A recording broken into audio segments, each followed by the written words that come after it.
Assalomu alaykum hurmatli ishqiboz. Infotime kanaliga xush kelibsiz.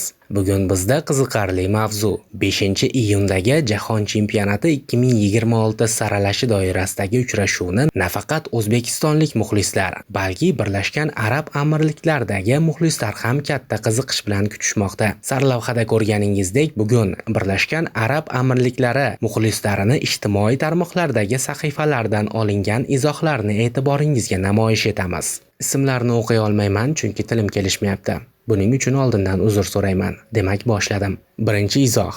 Nega biz Indoneziyaga o'xshab asl o'zimizning fuqarolarimizni olmaymiz? Axir ular buni eplashyapti-ku. Ular o'zlarida tug'ilgan, lekin yoshligida ko'chib ketgan futbolchilarni qaytarmoqda. Biz esa Braziliyaga yopishib olganmiz. Hoy federatsiya, qayoqqa qarayapsizlar? Sizlar ham izlaninglar.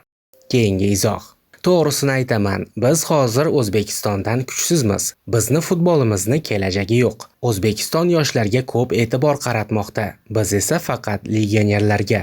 Keyingi izoh. Nega O'zbekiston futbolkalarida o'yinchilarning ismi yozilmagan? Ular nomsiz, arzon ko'rinadi. Keyingi izoh.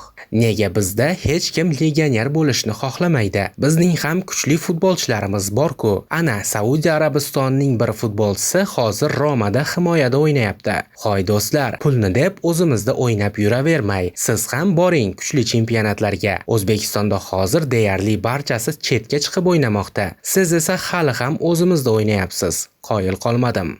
Keyingi izoh. Hozir Markaziy Osiyoda futbol rivojlangan, lekin baribir 5-iyunda bo'ladigan o'yinda biznikilar O'zbekistonni 1-0 ga yutadi. Golni Fabio Lima uradi.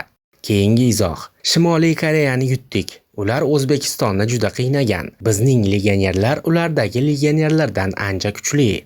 Keyingi izoh. O'zbekistondan bizga kelib o'ynayotgan futbolchilarni vaqtincha Birlashgan Arab Amirliklaridan ketkazib turaylik. Bo'lmasa ular bizning terma jamoamiz sirlarini aytib berishadi. Keyingi izoh. O'zbekiston kattalari yaxshi futbol o'ynaydi, lekin Osiyo Kubogidagi yoshlarni ko'rganimda kelajakda O'zbekiston Yaponiya kabi kuchli bo'lib ketishiga ishondim.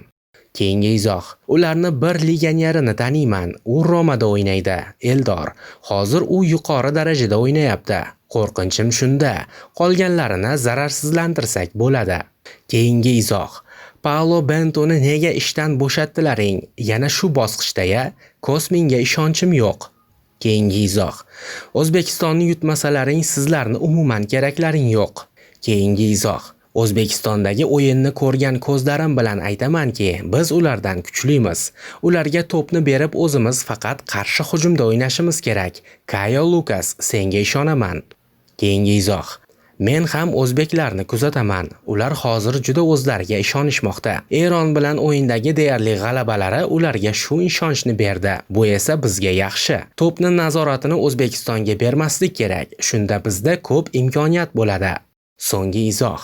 Men eski muxlis sifatida shunday deyman. Oldinlari O'zbekistonni futbol o'ynamay ham yutar edik. Unda haqiqiy Birlashgan Arab Amirliklarilik futbolchilarimiz bo'lardi. Hozir esa bizda braziliyaliklar o'ynamoqda. Aksincha, oldinlari O'zbekistonda ruslar o'ynar edi. Hozir esa ularda haqiqiy o'zbeklar o'ynamoqda. Shuning uchun ular kuchaymoqda. Baribir vataningda tug'ilib o'smagan inson vatan sha'nini qayerdan tushunsin?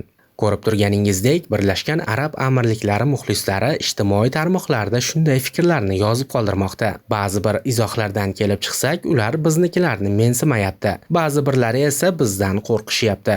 Shunday ekan, yigitlarimizga omad tilab qolamiz. O'ylaymizki, bizni 5-iyundan keyin bayram qilishimizga imkon yaratib berishadi. Olg'a yigitlar, arab o'g'lonlarini ozgina bo'lsa-da umidlarini yo'qqa chiqaringlar. Biz sizlarga ishonamiz.